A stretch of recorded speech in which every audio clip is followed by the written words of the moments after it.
All right, welcome, and thanks for coming out today. Today, we're finally going to talk about that Facebook phone. It's a family of apps, and you can install it, and it becomes the home of your phone. So we're calling this Home. Now we're going to show you Home, and we want to go through it in some more detail. So in order to do that, I'd like to hand it off to Adam Mosseri to take us through this some more. Adam?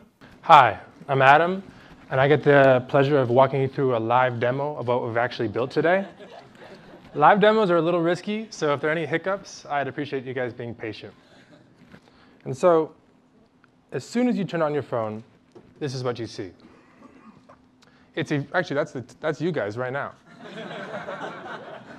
This is Cover Feed. You see the clock briefly, your profile picture, so you know that it's your phone, and this visually rich newsfeed we call Cover Feed. It'll automatically slide from story to story to story if you like, and you want to sit back and watch. And so let's go through this. Elizabeth, she's a content strategist on the team. Looks like she checked in somewhere. Here's a story on Instagram. It's a photo story. Open Graph stories with large images show up on Cover Feed, and we're really excited to see that. You'll see link shares, status updates. This is Julie Zhu. She's a designer here. That's a pretty sweet photo. Here's a status update, also from Julie. So for status updates, what we did is we wanted it to feel consistent with the photo stories. So we used the cover photo as the background, but then we put your text in the front so you could know, or so there was a clear distinction of what you were seeing. Let's go through some more stuff. That's me. That's a little embarrassing. And so if you see a photo you like, you can long press it to have it zoom out like I did before. Or you can double tap it to like, and it'll just show you a big little like icon right underneath your finger. That's Justin. He worked really hard on this presentation, so I'm going to like that too. And you can swipe through.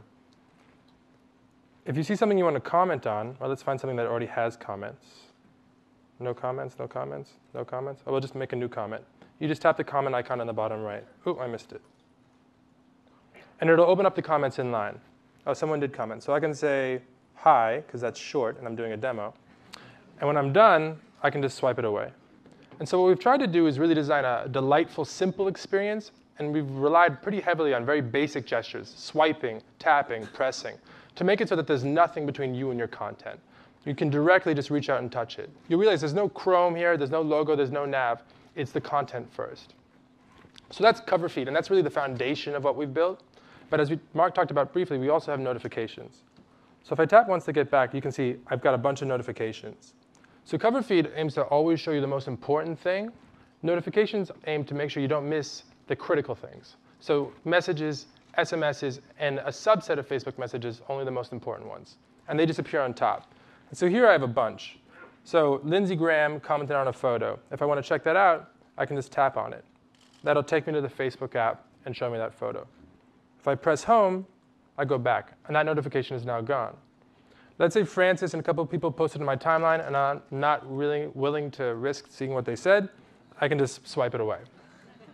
If I have a bunch, and I want to get rid of them all at once, I can press and hold, and they'll just collect underneath my finger, and I can dismiss them all at once really easily. And so that's Cover Feed and notifications, which are the content part of the experience. And what we're trying to do is shift people's focus on their phones away from tasks and apps and to people and content, or more specifically friends, or your friends and what they're saying and what they're doing. But we recognize that apps are still important. And so we built an app launcher. So if I press and hold my profile pic on the bottom, you'll see I get 3 options: Messenger, apps, and then my most recently used app. This is actually kind of fun to play with. People do this a lot.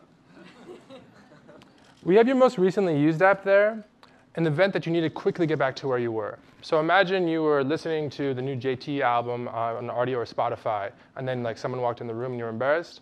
You can just open your phone, swipe once, and get back and pause that or go to the next track. That's happened to me. If you press and hold, you'll see apps is the top option. So you just need to swipe up, and what you get is a really clean, simple app launcher. This has pages of bookmarks that you can control. You manage this entirely yourself. You can remove an app. Let's remove someone who's not going to get offended. Boop. If you want to bookmark a new app, one swipe to the left, you'll see a comprehensive list of all of your apps, alphabetically organized. That's called the app drawer. So if I want to bookmark something new, let's find something. What do I want? Dropbox. I'm a big Dropbox user. I can just place that where I like. You also notice that there's a really thin, light, inline composer at the top. That's so that if you want to post a status or a photo or a check-in, it's just one quick tap away. And so when you're done, all you have to do is, again, swipe it down. And so that's cover feed, notifications, and the app launcher. What I didn't talk about is chat heads or some of the cool things we're doing around messaging. And for that, I'm going to defer to Joey. Thanks, guys. Today, I'm super excited to talk to you guys about a brand new messaging experience called Chat Heads. All right. So if you saw, I just got a message, actually. And if I open an app, that message just follows me. And if I was about to read this article, and that's what I wanted to do, I could just start in, and the message would persist. And this message is a chat head. And it's actually from my friend Mac. And you can see the chat head shows his profile picture. And right when it came in, it showed a preview of his message. So I understand the context. And there's also an unread count, so I know how many messages he sent that I haven't read yet. And so just by tapping on this chat head, it pops me into the conversation. And the thing that's so cool and so special about this is that this is all happening right over the article I'm about to read, and right over the app I'm using. So no matter what you're doing, you can just quickly pop into these conversations. It's very, very lightweight. And it looks like Mac wants to go check out a G.I. Joe movie tonight, so say, yeah, not busy, not giving a demo or anything. Check the times. So when I'm done responding to Mac, if I wanted to go back and just continue reading the article, again, I could either tap Mac's chat head, and it would take me back, or with a simple gesture, I could just swipe the conversation up, and it would also collapse it. And it's gestures like this that make chat heads so fun and so lightweight. But I need to figure out the times with Mac, so I'm going to hop into Fandango really quickly and see. And if you notice here again, too, when I was switching these apps, Mac's chat head just stayed there with me. So it really feels like your friends are always there. It's always accessible. And it's really cool. And so I'm going to go find G.I. Joe. Looks like it's at 7:05 or 9:50. So I'm going to say this back to Mac. And if you saw, as I was doing that, I just got another message. And this is a message from my friend Drew. So if I want to switch to this message now, it just butts the chat head over. And I can tap on it. And it takes me to this message. So seamlessly, you can carry on multiple conversations with the people you care about. And it's really, really easy to do. And again, I can tap back to switch and tap back.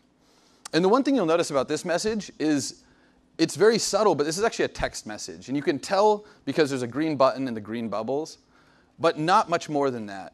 And that's because we wanted to focus on an experience that it didn't matter what app you use or what technology you use to send the message, but just that you have your friends there and you're all talking to them. So text messages and SMSs, or text messages and Facebook messages both share the chat head design. And if you see, I actually just got another one, which is a message from a group. I think it's my roommates, actually. But it showed up as a group chat. And you can tell because the chat head is divided, showing all of the people who are in the thread. And again, just tapping, I can manage these 3 conversations really easily. And it looks like this is about rent. So with a conversation like this, you can just pick up the chat head and flick it off the bottom, and it's gone. And so that's how you close an individual chat. And if you wanted to close all of your messages at once, again, just swipe up to collapse them. And you can always drag these things around and position them wherever you want, wherever they comfortably fit. And then you can pick the pile up. It's pretty fun to spring these around. And again, chuck them off the bottom. And so that's chat heads. So now you've seen Home, and you're probably wondering, how do you get it? So we made it really simple. So after we launch, if you have the most recent Facebook app on Android and you have Messenger on Android, you'll see this. Just click Install. And that's going to take you to the Play Store. Because if you're just software on Android, the easiest way to get installed is to come off the Google Play Store. It handles the download, it handles the installation, setup, puts a shortcut on your home screen, you're good to go. Now, there is one small difference, as with anything that handles intents on Android. When you launch it, Android wants to make sure you really want to do this. And so you really have 2 choices. The first is you're just kind of exploring Home, you just heard about it, you just want to try it out, so you just go try once. Or you're walking out of here, you're super psyched, and you're just like, I'm in. And so you just do always, and then you're good to go, and that's it. And so like all of our other mobile apps, Home is going to release every month. And so every month, Home is going to come out, it's going to have more features, it's going to work on more devices, and it's going to be better, just like everything else we do on mobile. This is the kind of work that Facebook and our culture and our community are uniquely built to do.